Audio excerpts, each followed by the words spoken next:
আমার মনে হয় তার ফলটা হবে যুদ্ধ বন্ধ হবে না, কিন্তু তার ফল হবে ইরান যেটা বলেছে সেটা হচ্ছে যে সে গালফ আরব কান্ট্রিজ এবং সাথে সাথে ইসরায়েলকে এমনভাবে তার আক্রমণ চলবে, এমনভাবে সে আগের থেকেও আমরা করেছি, আক্রমণ করবে যে দুইটাই একটা ধ্বংসস্তূপে পরিণত হবে।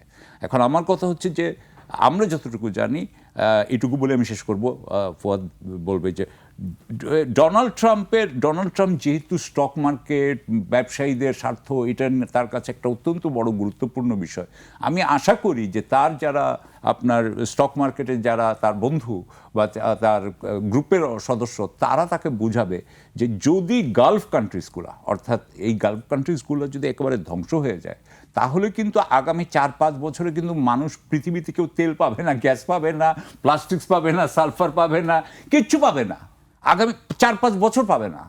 এইটাতে তখন কেউ চলতে পারবো আমরা? এটা কি এটা হতে পারে? আমরা সবাই প্রস্তর যুগে ফেরত যাবো হয়তো। এইটুকু ভয়াবহ না?